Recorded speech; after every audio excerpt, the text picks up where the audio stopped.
Alright, we have game number 5 starting up between Rice University and Texas State University. It is currently 2-2. This is the ace match for all the marbles. If whichever guy loses, their team is out of the tournament. The other team advances on, so there's a lot of pressure on these two guys, these ace match players for these two teams. And we have seen both of these players playing so far in this series already, actually. We have Object Coyote spawning in. You may remember his game versus Lark on MLG Metalopolis about, I don't know, 20 minutes ago.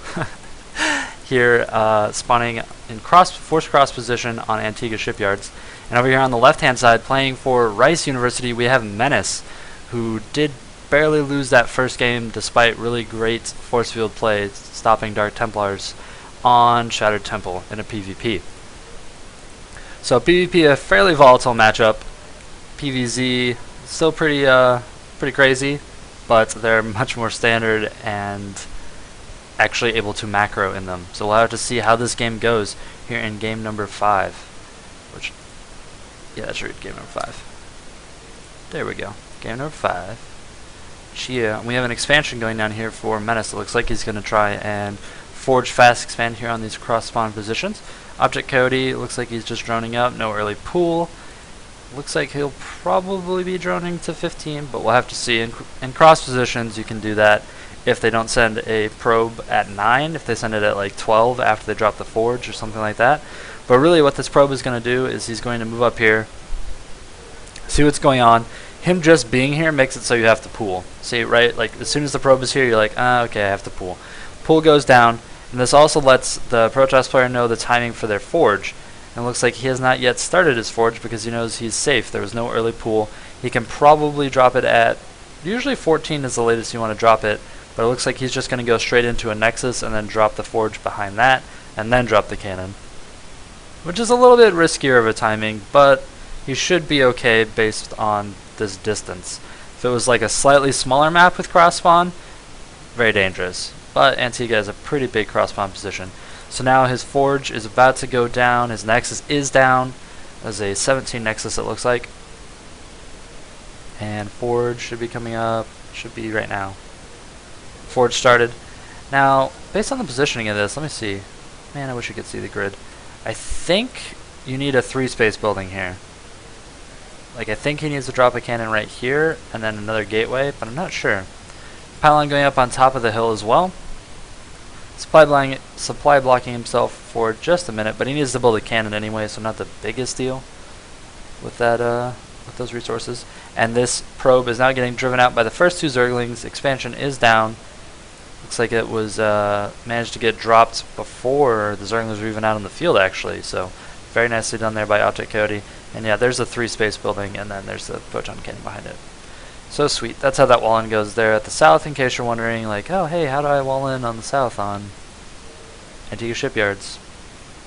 That's how you do it. And we have Nexus just finishing here for Menace, so he is ahead just barely economically, but we do have a second expansion started here for Object Coyote.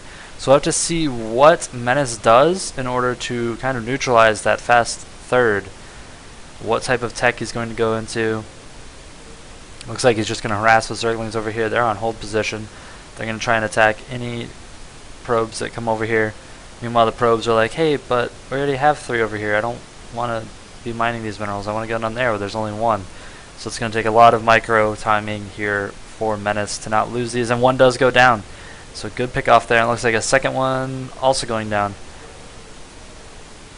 Can't use that one at all. Needs to unsaturate a little bit from this base, or they're just going to keep sending probes there and they're going to die. Really depends on how much he's paying attention to that. Back up here we have nothing really crazy going on. Looks like full droning behind this. No type of tech, no type of units, no nothing. Just picking up that third. Has 2 queens out. Should probably build another one so he can start creep spread to that third as well as inject it. Overlord checking up over here. Nothing really going on. We have 2 gas up.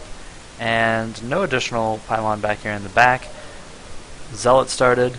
And this is, yes, this is Collegiate StarCraft. This is CSL.